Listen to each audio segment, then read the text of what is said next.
Vastu superstition है। अगर आप भी ये सोचते हैं तो आज का वीडियो आपके लिए है। क्या आपने कभी सोचा है कि आप किसी घर में जाते हैं, कोई प्रॉपर्टी में जाते हैं और आपको एकदम से बहुत ही हल्का, बहुत ही अच्छा फील होने लगता है और ऐसे ही आप कोई दूसरी प्रॉपर्टी में जाते हैं और आपको थोड़ा भारी फील होने लगता है, अजीब सा फील होने लगता है। ये सब वास्तु का प्रभाव है और आज के वीडियो में हम इसी के बारे में डिस्कस करेंगे।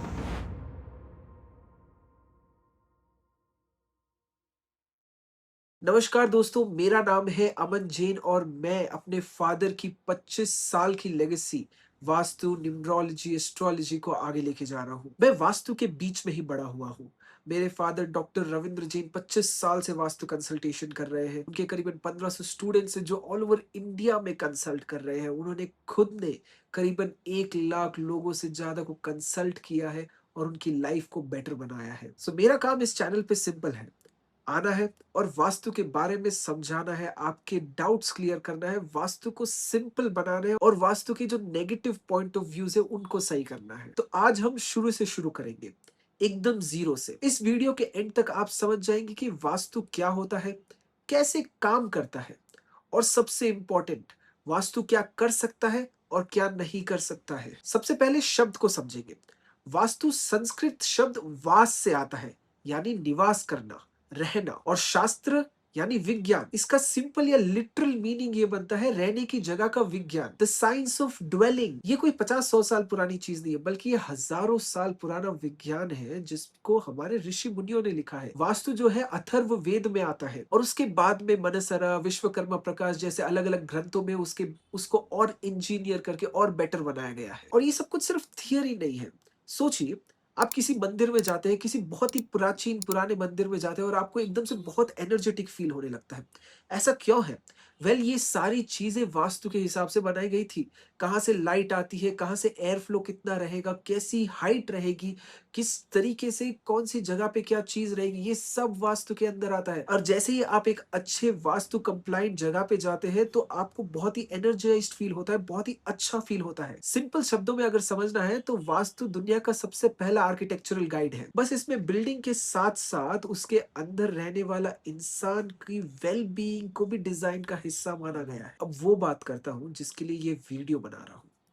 वास्तु का सुपरस्टिशन बन जाना वास्तु की गलती नहीं है, बल्कि हमारी गलती है। ये उस तरीके से हुआ है जैसे कोई एक गहरी बात जनरेशनल ट्रैवल करके आई है, बट उसके पीछे का जो एक्चुअल लॉजिक है, साइंस है, उसे कोई बता ही नहीं रहा है। आप ही सोचिए, अंधविश्वास क्या होता है? जब आपको कोई रूल दिया जाए और उसके पीछे का रीजन ना दिया जाए, तब आपको उसके बारे में अंधविश्वास पैदा होता है। बल्कि जो वास्तु है वो एक पूरा विज्ञान है। हर एक चीज के पीछे एक रीजन है, एक लॉजिक है, और उसके बाद ही आप उसे इंप्लीमेंट करते हैं तो आपको और ज्यादा बेटर रिजल्ट्स मिलेंगे। तो चलिए मैं एक एग्जांपल से आपको और बेटर समझाता हूँ। नॉर्थ ईस्ट जो एरिया होता है वहां से सूर्योदय होता है, राइट? एंड वास्तु में कहा जाता है कि नॉर्थ और ईस्ट में आपको ओपन रखना चाहिए, स्पेशियस रखना चाहिए। वहां से सनलाइट जितना आएगी उतना ज्यादा अच्छा रहेगा। Simple is that. इसमें कोई पीछे और कोई दूसरा लॉजिक नहीं है। जब आपके घर में अच्छी सनलाइट आती है सुबह के टाइम पे, तो आपको और अच्छी थिंकिंग देता है।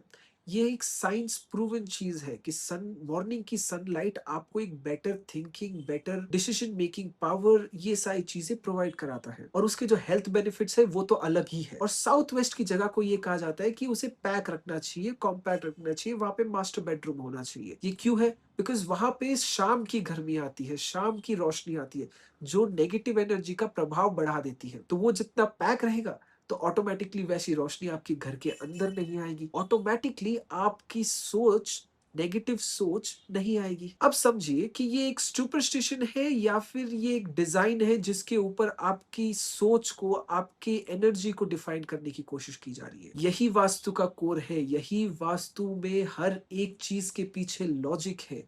अगर कोई आपको लॉजिक के बिना चीजें बताता है तो वो अंधविश्वास को बढ़ा रहा है और उसे अपना ज्ञान पूरा नहीं है। और जो लॉजिक के साथ समझाता है चीजों को, तो वो आपको सही राह पे लेके जा रहा है। पूरा वास्तुशास्त्र, हजारों रूल्स, हजारों टेक्निकलिटीज 3 पिलर्स पे खड़ी है। ये 3 अगर आप समझ गए तो पूरा वास्तु आप समझ जाएंगे। पहला पिलर, दिशा, डायरेक्शन। वास्तु में कोई भी स्पेस को 8 डायरेक्शन में बांटा गया है।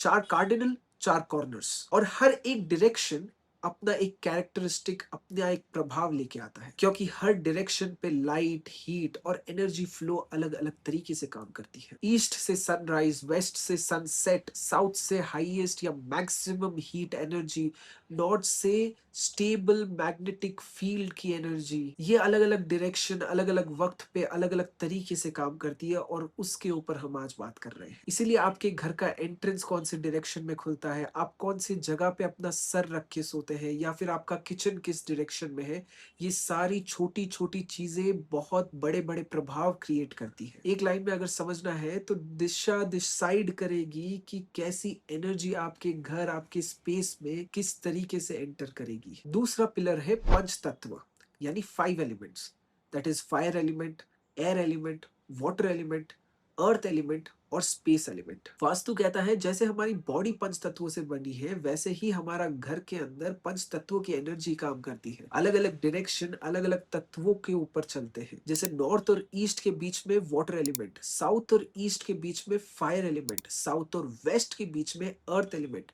नॉर्थ और वेस्ट के बीच में एयर एलिमेंट, और जो सेंटर ब्रह्म स्थान पे स्पेस एलिमेंट। एग्जाम्पल से समझते हैं, अग्नि तत्व साउथ ईस्ट को रिप्रेजेंट करता है, तो वहां पे किचन या फिर इलेक्ट्रिकल सिस्टम बहुत अच्छे से काम करेगा। और नॉर्थ ईस्ट वाटर एलिमेंट को रिप्रेजेंट करता है, वहां पे पानी के रिलेटेड चीजें आपके लिए अच्छी काम करेगी। और अगर इसका उल्टा हो जाए, यानी अग्नि की जगह पे पानी, पानी की जगह पे अग्नि, तो एनर्जी भी उल्टी तरीके से काम करेगी, प्रॉब्लम्स क्रिएट करेगी, नेगेटिविटी क्रिएट करेगी। एक लाइन में समझिए कि तत्व डिसाइड कर रहा है कि कौन सी एक्टिविटी आपके घर में कहां पे होगी। तीसरा पिलर जो सबसे ज्यादा इग्नोर किया जाता है आज के समय पे, वो है अनुपात, यानी प्रपोर्शन। वास्तु में सिर्फ डायरेक्शन मैटर नहीं करता है, साइज एंड शेप भी मैटर करता है। प्लॉट का शेप, रूम का लेंथ, डोर का साइज, सीलिंग की हाइट, इन सब का आपस में एक रिलेशनशिप है। इसलिए वास्तु इरेगुलर शेप्स को लेकर बहुत ही केयरफुल हो जाता है। इससे आप समझ सकते हैं कि वास्तु मैथमेटिकल डिसिप्लिन को कितना इंपॉर्टेंस देता है। एक कॉर्नर कट, एक कॉर्नर एक्सटेंडेड, ये पूरी स्पेस की एनर्जी को बिगाड़ देता है। वास्तु पुरुष मंडल, आया कैलकुलेशन, आदि फॉर्मूला, ये सब कुछ अर्थमेटिक और जियोमेट्री है। इसमें कोई भी जादू नहीं है, बल्कि कैलकुलेशंस है। एक लाइन में अगर समझना है तो अनुपात डिसाइड करेगा कि आपके घर के अंदर, आपकी प्रॉपर्टी के अंदर एनर्जी फ्रीली स्मूथली फ्लो करेगी या फिर अटक जाएगी। दिशा, तत्व और अनुपात,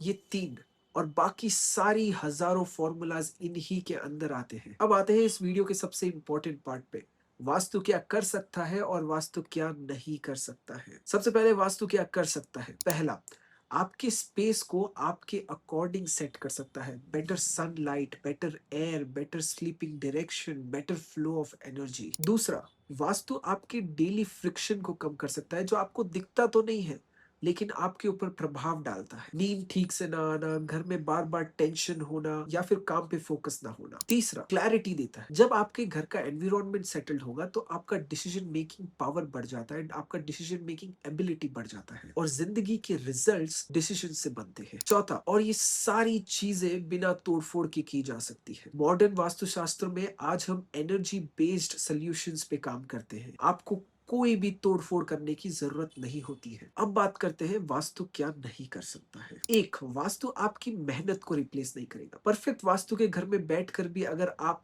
कर्म नहीं करेंगे, काम नहीं करेंगे, तो वो आपको रिजल्ट्स नहीं देगा। वास्तु एक सपोर्ट सिस्टम है, शॉर्टकट नहीं। दूसरा, वास्तु मेडिकल ट्रीटमेंट नहीं है।